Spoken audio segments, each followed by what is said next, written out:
Global happenings today. We communicate. We analyze global news. Hello, beautiful people. Welcome back to our channel. The tussle, the power tussle, has begun in earnest in Niger Delta region, particularly Akwa Ibom State. As we speak, the wife of the Senate President, Godswill Akpabio, has sent a message to Umo Eno, the defected PDP governor who now defected to APC, and is telling him very strong words, despite the fact that a lot of things has played down just some few hours ago after his defection.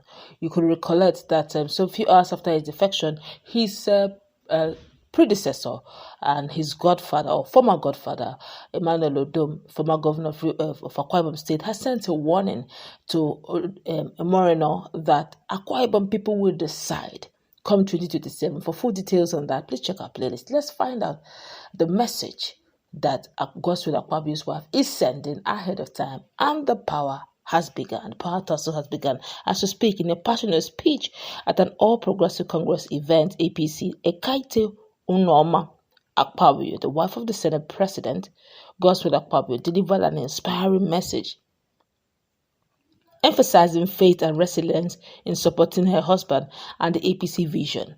Addressing governors, party stakeholders, and women leaders, she celebrated the progress of women in Akwa Ibom politics, noting their rise from domestic roles to influential positions like deputy governor and senator. When I became the governor's wife in 2007, women were in the kitchen cooking pepper soup. I said, no, our women are brilliant, they're intelligent and go-getters, she declared, highlighting the empowerment of women under APC leadership. Mrs. Akpabio praised her husband, referring to him as a lion and a pivotal figure in Nigerian political landscape, alongside President Bola Tinubu, whom she described as a visionary leader. She urged the audience, particularly Governor Umo Eno, to remain steadfast despite criticism, assuring them, you have God and you have my husband, the Senate President, Godswill Akpabio, the lion. Who shall you fear? Her words underscore the strength and divine backing she believes guides their political journey. She recounted past challenges, likening their entry into the APC to cutting into a forest with a knife, yet expressed joy at the party's progress and unity. Reflecting on her husband's bold decisions, including his 2019 political alignment, she noted that initial criticism has yielded positive outcomes for Akwa Ibom and Nigeria.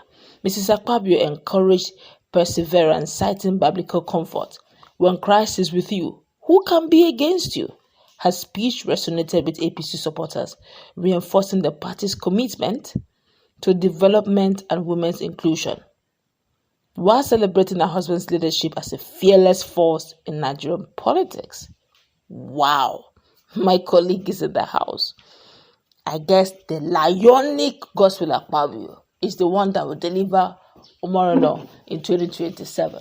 While Udom Emmanuel is saying, well, you took the mandate of the people halfway into your tenure simply because we're just being selfish, just a selfish interest, not for the people, that the people of Akwa Ibom and Nigerians are generally suffering over the hardship policies of APC, and you're taking them to that same place where they don't want to go, that Akwa Ibom people will decide. And the wife of Akpabio is saying, whom shall you fear? When you have God and you have the lion in the form of my husband, the Senate President, no shaking. You are moving in. What's your take? Well, I think most importantly, the first thing you should take into consideration is going down memory lane and looking at their political strength.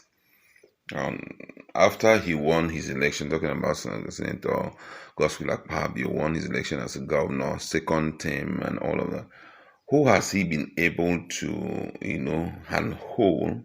Yes, Udom Emmanuel was handheld by him, but when he left PDP to APC, it was as though he has captured the entirety of Akwa Ibom State for APC. But I can tell you the truth that even the presidential election, APC did not win anything reasonable, even with the fact that he was there. His senatorial, we saw the story go that took place, the tussle power tussle that took place, and finally, for some reasons best known to, to them, he won the election.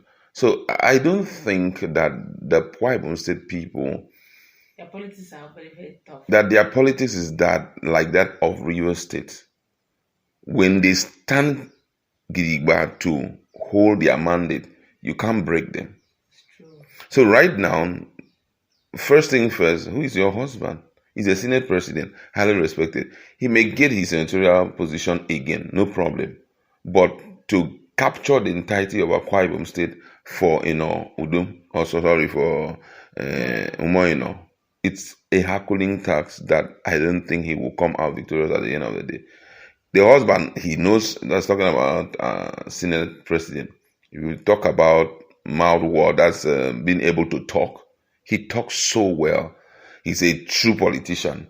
But come on, the people understand what is going on. And right now, the structures are going to be, the structure will be so much consolidated, except they play that politics of divide and rule. Because right now, I know that they know some political juggernauts in Akwa Ibom who are part of, PDP. So monies will start exchanging hands, and from there, some of them will lose focus and all of that. But then, thus far, I don't think that Akwa Ibom is an APC state. Let's just allow it to play.